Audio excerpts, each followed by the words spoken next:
أعوذ بالله من الشيطان الرجيم پناہ مانگتا ہوں میں اللہ کی شیطان مردود سے۔ بسم الله الرحمن الرحيم شروع اللہ کا نام لے کر جو بڑا مہربان نہایت رحم والا ہے۔ أعوذ بالله من الشيطان الرجيم بسم الله الرحمن الرحيم ويوم يحشرهم جميعا يا معشر الجن قد استكثرتم من الإنس وقال أولياؤهم من الإنس ربنا استمتع بعضنا ببعض وبلغنا أجلنا الذي أجلت لنا قال النار مثواكم خالدين فيها إلا ما شاء الله إن ربك حكيم عليم وكذلك نولي بعض الظالمين بعضا بما كانوا يكسبون يا معشر الجن والإنس ألم يأتكم رسل منكم يقصون عليكم آياتي وينذرونكم لقاء يومكم هذا قالوا شهدنا على أنفسنا وغرتهم الحياة الدنيا وشهدوا على أنفسهم أنهم كانوا كافرين ذلك أن لم يكن ربك مهلك القرى بظلم وأهلها غافلون وَيَوْمَ يَحْشُرُهُمْ جَمِيعًا جس دن اکٹھا کرے گا ان سب کو اللہ تعالی۔ یا معاشر الجن اللہ فرمائیں گے جنوں کی جماعت قد استکثرتم من الانس تحقیق بہت سے اپنے ساتھ ملا لیے تم نے انسانوں میں سے۔ وقال اولیاؤہم من الانس اور کہیں گے ان کے ساتھی انسانوں میں سے ربنا استمتع بعضنا ببعض اے ہمارے پروردگار نفع اٹھایا ہمارے بعض نے بعض سے وبلغنا اور ہم وبلغنا اجلنا الذی اجلت لنا اور ہم پہنچے اس مدت مقرر کو جو تو نے مقرر کی تھی لنا ہمارے لیے۔ قال النار مثواکم اللہ فرمائیں گے آگ تمہارا ٹھکانہ ہے خالدین فیہا ہمیشہ رہو اس میں الا ما شاء اللہ مگر جو اللہ چاہے ان ربک حکیم علیم بے شک تیرا پروردگار حکمتوں والا جاننے والا ہے۔ وَكَذَلِكَ اور ایسے ہی نولی بعض الظالمین بعضا ہم دوست بنا دیتے ہیں ملا دیتے ہیں بعض ظالموں کو ظالموں سے بما کانوا یکسبون بسبب اس کے جو وہ کماتے رہے۔ یا معاشر الجن والانس انسانوں اور جنوں کی جماعت الم یاتکم رسل منکم کیا نہیں آئے تمہارے پاس پیغمبر تمہیں میں سے یقصون علیکم آیاتی جو بیان کرتے تم پہ میری آیتیں وینذرونکم اور تمہیں ڈراتے رہے لقاء یومکم ھذا آج کے دن کی اس ملاقات سے قالوا وہ کہیں گے شہیدنا ہم اقرار کرتے ہیں گواہی دیتے ہیں علی انفسنا اپنے آپ کے خلاف وغرتہم الحیات الدنیا حیات الدنیا اور دھوکے میں ڈالے رکھا انہیں دنیا کی زندگی نے وشہدوا علی انفسہم اور اپنے آپ پر اقرار کریں گے انہم کافرین کہ بے شک وہ تھے کفر کرنے والے۔ ذالک یہ اس لیے پیغمبروں کا بھیجنا ہوا لم یکن ربک کہ یہ کہ نہیں ہے تیرا رب مہلک القری ہلاک کرنے والا کسی بھی آبادی بستی کو بظلم ان کے ظلم کی وجہ سے واہلھا غافلون اس حال میں کہ اس کے رہنے والے بے خبر ہوں۔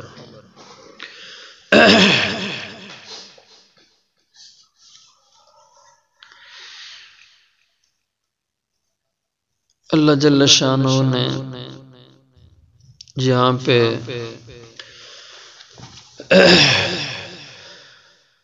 جنات کی سرکشی اور ان کی تابعداری کرنے والے، ان کی خوشنودی کرنے والے انسانوں کی بدبختی کا بیان فرمایا ہے۔ پہلے یوں ہوتا تھا، لوگ اس قدر ایمان نہ ہونے کی وجہ سے وہم اور ضعف اعتقاد میں مبتلا تھے کہ اپنے گھروں سے نکلتے تو جنات کی مدد لیتے، ان کی پناہ لیتے اور اس کے عوض ان کو کچھ کھلانے کو، ان کی غرض کو کچھ دے دیا کرتے تھے۔ اور یوں جنات انسانوں پہ غالب ہوئے اور انسان ان کے آگے مغلوب ہوئے۔ اور حقیقت میں بہت سے ایسے واقعات ہیں کہ لوگ انہیں کھانے کی چیزیں دے کر کے اپنی حفاظت کا ذریعہ بناتے تھے۔ جیسے تفسیروں میں ایک واقعہ لکھا، ایک آدمی مکہ سے طائف کو نکلا، طائف کے راستے میں ایک وادی آتی ہے جس کے بارے میں مشہور تھا کہ یہاں کثرت سے جنات پائے جاتے ہیں۔ تو اس نے سنا ہوا تھا اور ڈر بھی تھا۔ وہ جب اس وادی سے گزرا تو جنات نے اس کو پریشان کیا اور اس کے کپڑے کھینچتے، وہ آگے چلتا، پھر کھینچتے، چھوڑتے، پھر وہ آگے چلتا۔ تو پھر اس نے کہا کہ میں اس وادی کا جو بڑا جن ہے میں اس کی پناہ میں آتا ہوں، اس کی پناہ لیتا ہوں، اور اس کے عوض میں اس کے پاس کوئی زیادہ رات تک کھانے کو ستو وغیرہ اس طرح کی چیزیں ساتھ سفر کے لیے لے رکھی تھیں، ان سب کو ان کے حوالے وہاں پہ کر دیا، چھوڑ دیا، کہا یہ لے لو اور میری جان چھوڑ دو، مجھے پریشان نہ کرو۔ تو اس طریقے سے لوگ جنات سے خائف تھے۔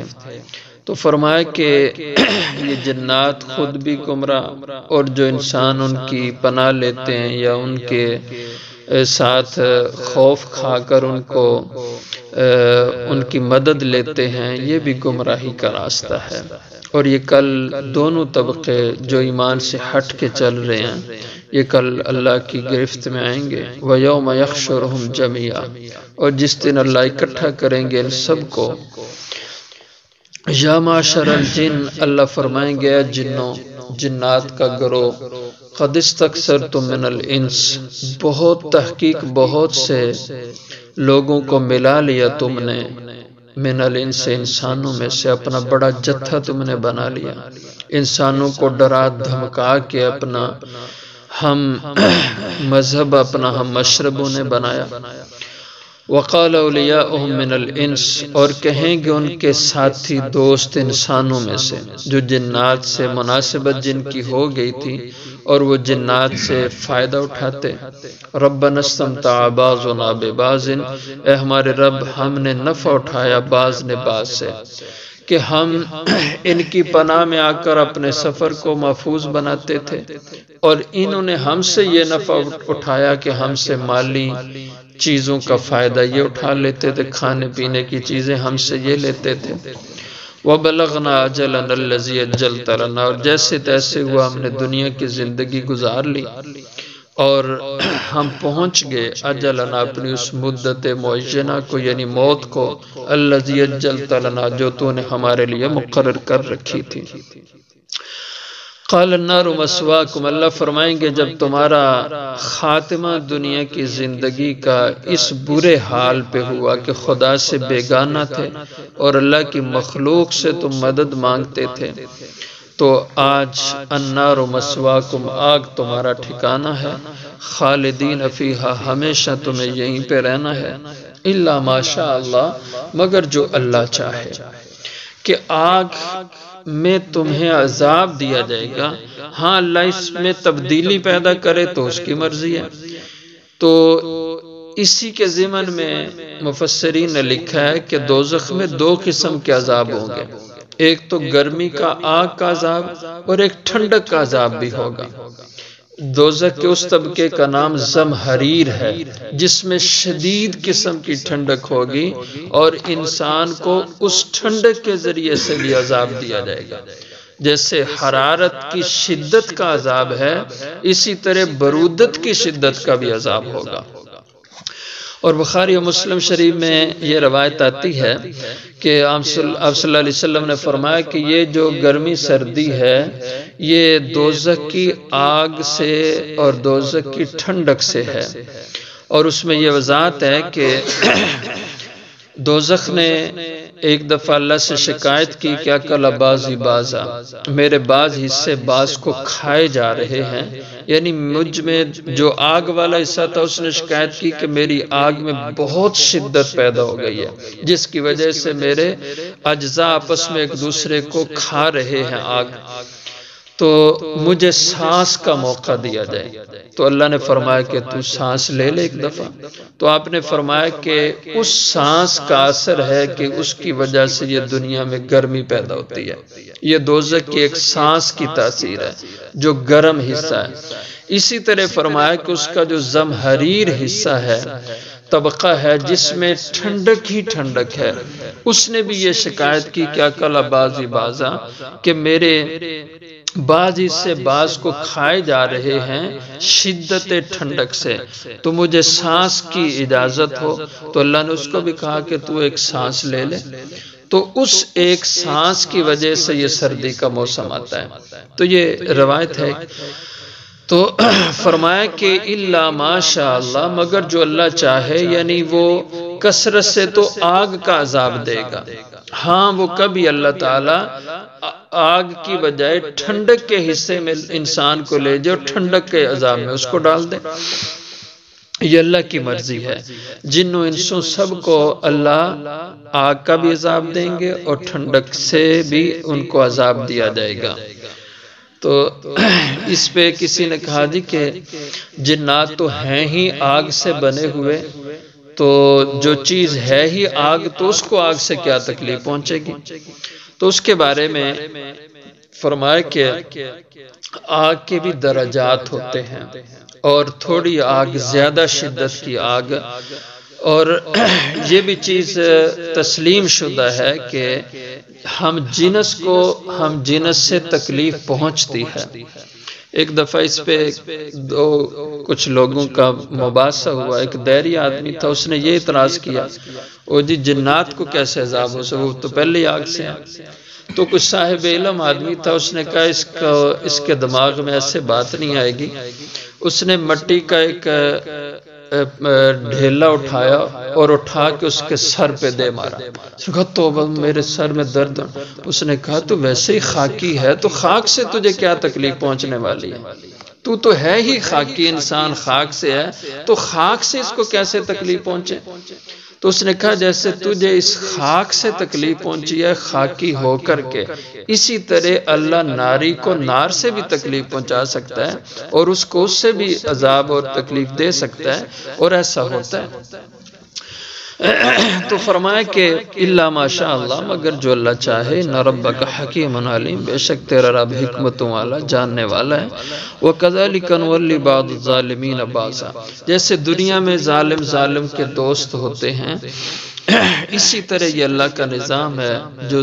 انسان ظالم برے ہیں یہ برے جنات کے دوست بن جاتے ہیں، جو برے بد جنات ہیں وہ بد انسانوں سے دوستی ان کی بن جاتی ہے۔ اور الجنس یمیل الی الجنس عربی کا محاورہ ہے کہ جنس کے ساتھ جا ملتا ہے، تو جیسی طبیعتیں ویسے ان کے ساتھی بن جاتے ہیں۔ وَكَذَلِكَ نُوَلِّ، اور ایسے ہی ہم دوست بنا دیتے ہیں، ملا دیتے ہیں بعض ظالموں کو بعض ظالموں سے، یعنی ظالم کے دوست بن جاتے ہیں، بِمَا كَانُوا يَكْسِبُونَ، بسبب اس کے جو وہ کمائی کرتے ہیں۔ یا معاشر الجن والانس، اے انسان اور جنات کے گروہ، الم یاتکم رسل منکم یقصون علیکم آیاتی، کیا نہیں آئے تھے تمہارے پاس دنیا میں رسول تمہیں میں سے، یقصون علیکم آیاتی، جو پڑھ پڑھ کے بیان کرتے تھے تم پہ میری آیتیں، میرا قرآن تمہیں پڑھ کے سناتے تھے، اچھے برے کی بات سمجھاتے تھے، وَيُنذِرُونَكُمْ، اور تمہیں ڈراتے تھے، لقاء یومکم ھذا، آج کے دن کی اس ملاقات سے، یعنی قیامت کے دن اللہ یہ فرمائیں گے کہ اب جو چیختے چلاتے ہو دنیا میں کسی نے تمہیں سمجھایا نہیں تھا، تو یہ جو فرمایا کہ الم یاتکم رسل منکم، اس سے مفسرین فرماتے ہیں کہ انسانوں اور جنوں دونوں کو اللہ نے نبوت کا پابند بنایا، دونوں کے لیے اللہ نے رسالت کو مقدر فرمایا۔ جمہور کا مسلک ہے کہ پیغمبر صرف انسانوں میں آئے ہیں، جنات میں پیغمبر نہیں اللہ نے بھیجے، اس لیے کہ جنات میں اس کی صلاحیت ہی نہیں تھی جو نبوت کی صفات ہوتی ہیں۔ اس لیے اللہ نے جنات کو انسانوں کے تابع رکھ کر انسانوں ہی میں پیغمبر بھیجے اور ان کے تابع جنات کو کیا کہ تم بھی ان انسانی تعلیمات کے پابند ہو۔ حال بتا ایک طبقہ مفسرین کا اس بات کا بھی قائل ہے کہ جنات میں بھی نبی ہوئے ہیں، کیونکہ یہ کہا کہ تم ہی میں سے تمہاری جنس میں اللہ نے پیغمبر نہیں بھیجے تھے، تو جنس تو ظاہر انسانوں میں پیغمبر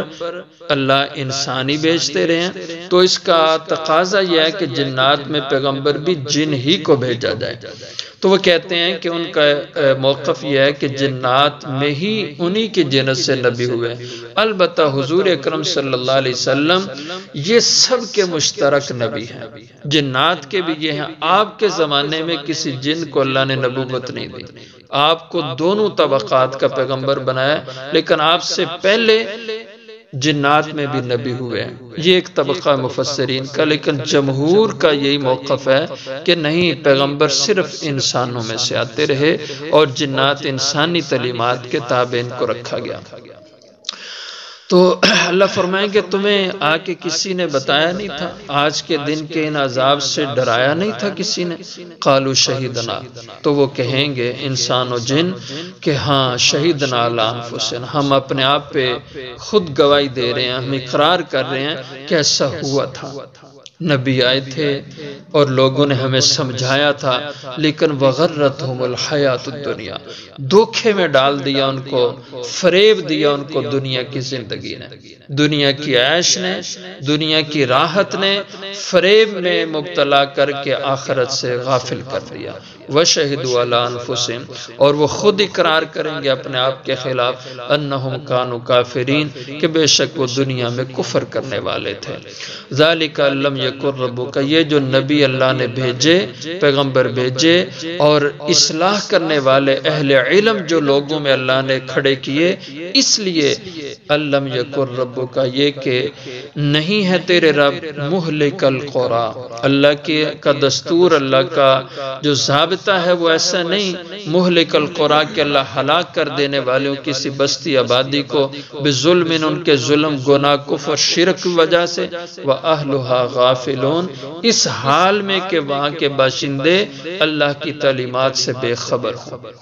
اس لیے اللہ نے اپنی تعلیمات، احکامات لوگوں تک پہنچائے اپنے پیغمبروں کے ذریعے سے، اور اس کے بعد جنہوں نے نہیں ماننا پھر اللہ نے ان کو پکڑا ہے۔ تو نبوت اور رسالت کو مقرر کرنے کا منشا اللہ کا یہ تھا تاکہ لوگ اللہ کے حکموں سے باخبر ہو جائیں، اور اللہ خبر دے کر، احکامات بھیج کر پھر اس کے بعد گرفت کرتے ہیں۔ تو اس لیے